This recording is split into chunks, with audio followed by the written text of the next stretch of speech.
आज हम जिस मूवी की कहानी सुनेंगे इसका नाम मैकेनिक रिजरेक्शन है। शुरुआत में हम आर्थर बिशप को देखते हैं जो अपनी बोट पर समंदर के किनारे एक टूरिस्ट एरिया में रहता है।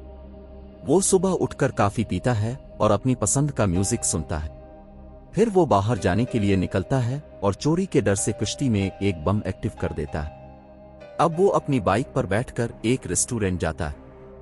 यहाँ तमाम लोग उसे जानते हैं और वेटर उसे एक स्पेशल जगह देता है जहाँ से समंदर का खूबसूरत मंजर नजर आता है। वहीं एक एशियन लड़की उसके पास बैठ जाती है और बताती है कि वो इसे काफी अरसे से ढूंढ रही है। वो कहती है कि इसका बॉस चाहता है कि वो 3 लोगों को मारे और वो उन्हें ऐसे मारे जैसे वो कुदरती मौत मरे हों। लड़की कहती है कि तुम्हारे लिए ये काम कोई मुश्किल नहीं क्योंकि तुम उसके माहिर हो। साथ ही लड़की धमकी देती है कि अगर तुम ये काम नहीं करोगे तो सबको तुम्हारी मौजूदगी के बारे बता दिया जाएगा। दरअसल बिशप ने अंडरवर्ल्ड से बचने के लिए अपनी मौत की झूठी खबर फैलाई होती है। बिशप देखता है कि इस लड़की के साथ कुछ लोग हैं जो उसे धमकी आमेज नजरों से देख रहे होते हैं। अब बिशप फोन कॉल करने के बहाने लड़की की तस्वीर बना लेता है। जब लड़की बंदूक निकालने की कोशिश करती है तो बिशप उसे रोकता है और मारता है। फिर लड़की के साथ आए गुंडे बिशप पर हमला करने लगते हैं, जिस पर बिशप बड़ी महारत से इनकी तबीयत साफ करता है। इसके बाद बिशप सिक्योरिटी कैमरों पर देखता है कि कुछ गुंडे इसकी तरफ आ रहे होते। इस पर बिशप रेस्टोरेंट से भाग निकलता है और दीवार से छलांग लगाकर केबल कार पर उतर जाता है। लड़की इन गुंडों के साथ बिशप का पीछा करती है, लेकिन वो केबल कार के छत पर होता है। अब लड़की इस पर फायरिंग करने लगती है, लेकिन बिशप छलांग लगाकर किसी टूरिस्ट के ग्लाइडर को पकड़ लेता है और वहां से बच निकलता है। जब बिशप रात को बोट पर वापस जाता है तो वो दूर से देखता है कि बोट पर 2 लोग मौजूद होते हैं। दरअसल वो उसकी बोट की तलाशी ले रहे होते हैं। बिशप अपना फोन निकालता है और बम की मदद से बोट को उड़ा देता है। फिर वो पोर्ट पर जाता है और एक कंटेनर खोलता है। यहाँ इसका पासपोर्ट और उसकी मालूमात से मुताल्लिक कुछ चीजें होती हैं जिन्हें ये जला देता है। फिर बिशप थाईलैंड के एक जजीरे पर अपनी दोस्त मी के पास जाता है। ये लड़की यहाँ के एक टूरिस्ट होटल की मालिकन होती है। वो उसे एक कमरे में ले जाती है जिसमें वो पहले भी रहता था। बिशप कमरे में एक खुफिया जगह खोलता है और एक बैग निकालता है जिसमें फोन, हथियार और उसके पासपोर्ट होते हैं। और फिर लैपटॉप पर इस लड़की को सर्च करता है जिसकी इसने रेस्टोरेंट में तस्वीर ली थी। यहाँ इसको पता चलता है कि वो लड़की करेन नामी शख्स के लिए काम करती है। अब जीना नामी लड़की होटल में दाखिल होती है और मी से फर्स्ट एड का पूछती है। मी जीना के बाजू पर चोट के निशान देखकर मदद करने का पूछती है, लेकिन जीना इनकार कर देती है। फिर रात के वक्त होटल के करीब एक बोट दिखाई देती है जिस पर कोई शख्स लड़की को मार रहा होता है। मी बिशप को इस लड़की की मदद करने का कहती है।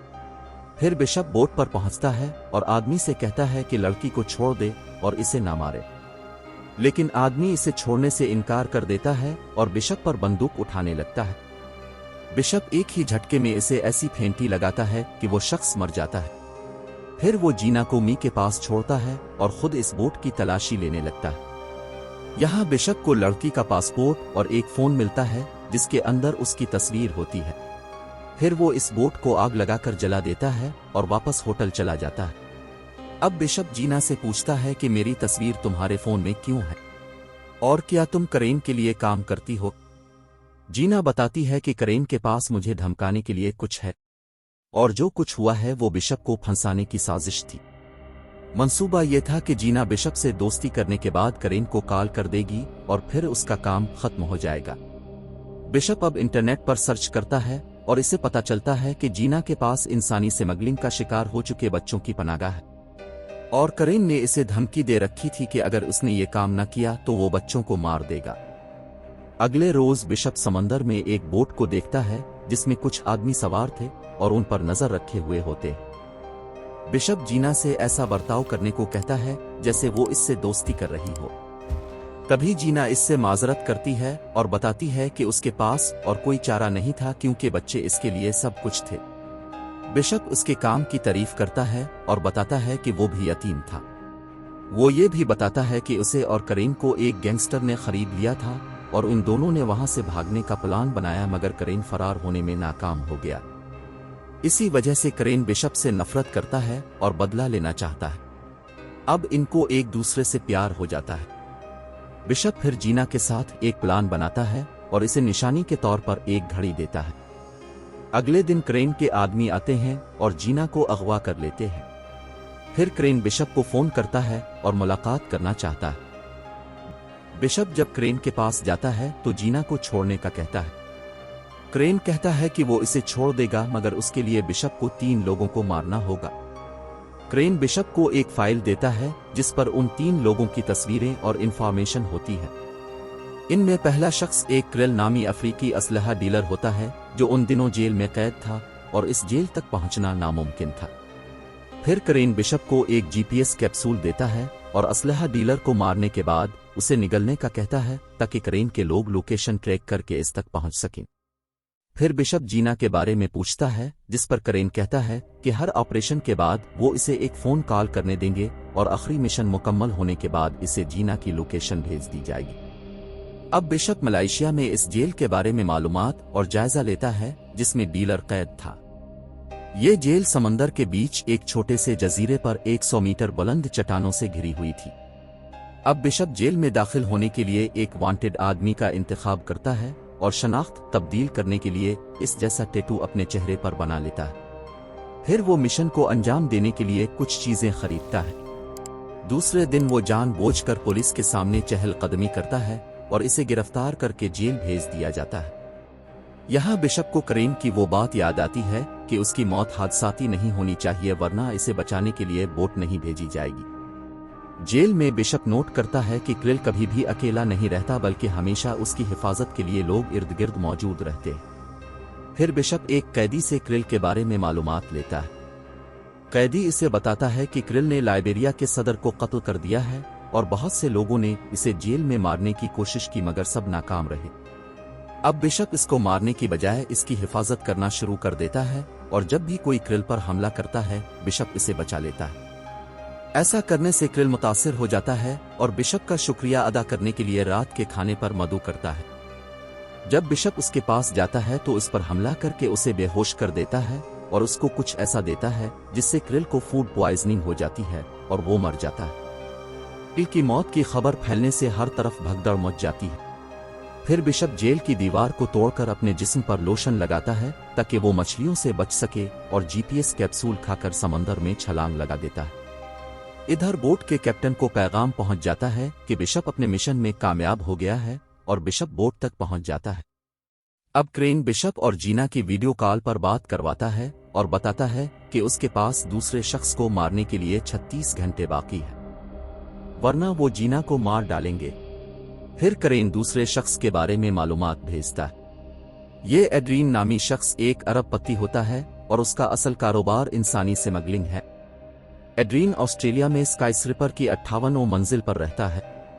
बिशप देखता है कि इस शख्स का अपार्टमेंट कंक्रीटेड है जिसमें बुलेट प्रूफ सेंसर वाले दरवाजे लगे हैं जो कि फिंगरप्रिंट से ऑपरेट होते हैं। बिशप अब इसी बिल्डिंग में एड्रीन के नीचे वाला अपार्टमेंट किराए पर लेने जाता है और इस अपार्टमेंट की चाबियां कॉपी कर लेता है और अपार्टमेंट की तफसीली ड्राइंग बना लेता है। इस सारी तैयारी के साथ साथ वो ऐसा केमिकल बम बनाता है जिससे मोटे से मोटा शीशा भी टूट जाए। अब वो मेंटेनेंस वर्कर बनकर इसी अपार्टमेंट में जाता है जिसकी चाबियां इसने बनाई थी। फिर वो अपार्टमेंट की खिड़की से बाहर निकलकर एड्रीन के अपार्टमेंट में वाक़े शीशे के तालाब के पास पहुंच जाता है।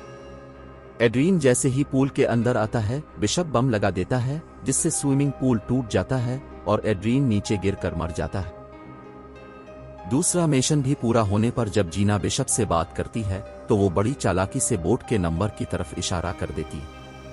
इससे बिशप को बोट का पता चल जाता है और वो हेलीकॉप्टर के जरिए बोट तक पहुंच जाता है। वो कुश्ती में दाखिल होकर गार्ड्स को मारता जाता है, लेकिन फिर क्रेन के लोग इसे पकड़ लेते हैं और क्रेन बिशप को धमकी देता है कि अगर उसने दोबारा ऐसी हरकत की तो उनके दरमियान एग्रीमेंट खत्म कर दिया जाएगा और जीना मारी जाएगी। बिशप आखिरी मिशन को मुकम्मल करने के लिए मैक्स नामी अमीर अमरीकी असलहा डीलर को मारने जाता है जिसने बल्गारियन कम्युनिज्म का मोनोमिनेट खरीदा होता है जो कि एक पहाड़ पर बनाया गया था और पहाड़ के अंदर सबमरीन्स की मरम्मत के लिए एक खुफिया बेसन भी बना था।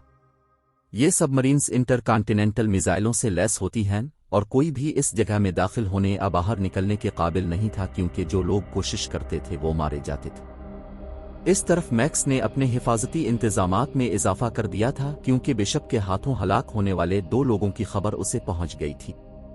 यहाँ बिशप के पास काम मुकम्मल करने के लिए सिर्फ 48 घंटे बाकी थे। इसी दौरान बिशप को मालूम पड़ता है कि मैक्स ने एक मेडिकल हेलीकॉप्टर ऑर्डर किया है। बिशप इसी हेलीकॉप्टर के नीचे छुपकर मोनोमिनट में दाखिल हो जाता है और एक ऐसा आला लगाता है जो वहां लगे कैमरों को जाम कर देता है। तभी खतरे का अलार्म बजने लगता है और गार्ड्स मैक्स को सेफ रूम में ले जाने लगते हैं। जब मैक्स सेफ रूम में दाखिल होता है तो बिशप को अपने सामने देखकर हैरान रह जाता है। अब बिशप मैक्स के साथ एक एग्रीमेंट करता है और प्लान बनाता है कि वो मैक्स के मरने का ड्रामा करेंगे। फिर जब मैक्स बेसन की तरफ जाता है तो एक जोरदार धमाका होता है और मैक्स बेसन में गिर जाता है। प्लान के मुताबिक बिशप ऑक्सीजन लेकर उसका इंतजार कर रहा होता है और वो दोनों एक जजीरे पर चले जाते हैं। अब बिशप क्रेन को फोन करके जीना को छोड़ने को कहता है, मगर क्रेन इनकार करता है और मैक्स की मौत की तस्दीक के लिए लाश देखने का कहता है। बिशप क्रेन को बताता है कि लाश उसकी सबमरीन में है और सबमरीन बेस में है। बिशप क्रेन के आदमियों के इस्तकबाल के लिए इस जगह को तैयार कर देता है और उसने जगह जगह धमाका खेज मवाद नस्ब कर रखा होता है। क्रेन जब अपने आदमियों को मैक्स की लाश देखने सबमरीन के बेस में भेजता है तो उनका सामना बिशप से होता है। जब क्रेन के आदमी इस जगह आते हैं तो बिशप इन्हें खत्म कर देता है। क्रेन सिक्योरिटी कैमरों के जरिए ये सब देख रहा होता है कि तभी बिशप क्रेन की बोट पर चढ़ जाता है और एक के बाद एक तमाम गार्ड्स को मारता जाता है। क्रेन का एक गार्ड जीना पर हाथ उठाता है और उसके पेट में फायर मार देता है। क्रेन को जब लगता है कि बिशप को रोकना मुश्किल है तो वो पूरे जहाज में टाइमर बम एक्टिव करके खुद वहां से भागने लगता है। बिशप जीना तक जब पहुंचता है तो टाइमर को देखकर जल्दी से जीना को सर्वाइवल पॉड में डाल देता है, जो कि इसी वक्त बोट से अलग हो जाता है। अब बिशप क्रेन के साथ 2 हाथ करने के लिए जाता है और उसको पकड़कर जंजीर से बांध देता है और तभी बोट फट जाती है।